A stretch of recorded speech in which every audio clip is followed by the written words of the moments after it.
Market में चल रहा है रिजल्ट का सीज़न।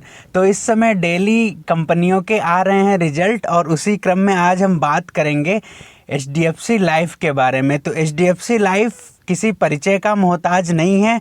कंपनी अपने सेक्टर की एक दिग्गज कंपनी है। तो देखेंगे Q3 में इनका परफॉर्मेंस कैसा रहा, कंपनी अपने रिजल्ट में पास हुई या फेल, या इन्होंने किया बहुत ज़्यादा निराश। तो बात करते हैं एचडीएफसी लाइफ इंश्योरेंस कंपनी के बारे में। तो कंपनी का मार्केट कैप 1,37,201 करोड़ का है। तो इस लिहाज से कंपनी लार्ज कैप कंपनी बन जाती है और करंट प्राइस इस समय 638 का चल रहा है और कंपनी का 52 वीक हाई 711 का है और 52 वीक लो 458 का है।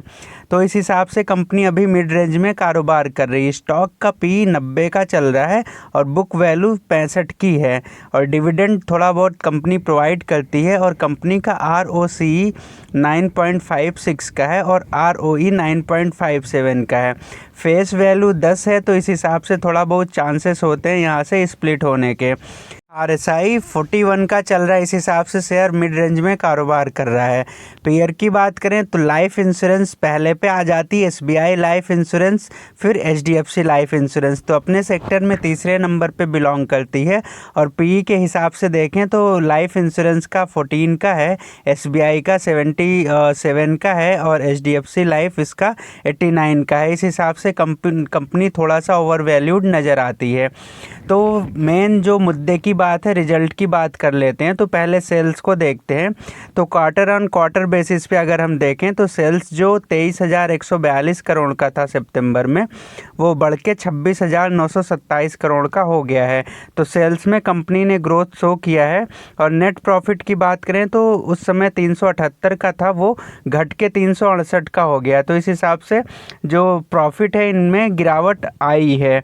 अब ऐसा गिरावट क्यों हुआ है, सेल्स तो बढ़े लेकिन फिर भी प्रॉफिट में बड़ी गिरावट देखने को मिल रही है।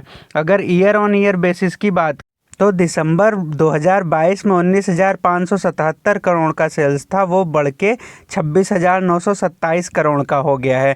तो इस हिसाब से ईयर ऑन ईयर बेसिस पे अच्छा ग्रोथ देखने को मिलता है और एक्सपेंसेस भी उसी के हिसाब से बढ़े हैं। तो ईयर ऑन ईयर बेसिस पे अगर हम बात करें तो प्रॉफिट कैसा रहा है, तो कंपनी ने प्रॉफिट जनरेट किया है ईयर ऑन ईयर बेसिस पे 316 करोड़ से बढ़ के प्रॉफिट 368 करोड़ पे जा पहुंचा है। तो ईयर ऑन ईयर बेसिस पे कंपनी का परफॉर्मेंस अच्छा रहा है प्रॉफिट के मायने में, लेकिन क्वार्टर ऑन क्वार्टर बेसिस पे प्रॉफिट में गिरावट हुई है। प्रमोटर की होल्डिंग थोड़ी सी बढ़ी हुई है, जो जून 23 में 50.33 की थी, वो सितंबर 23 में बढ़ के 50.39 की हुई है।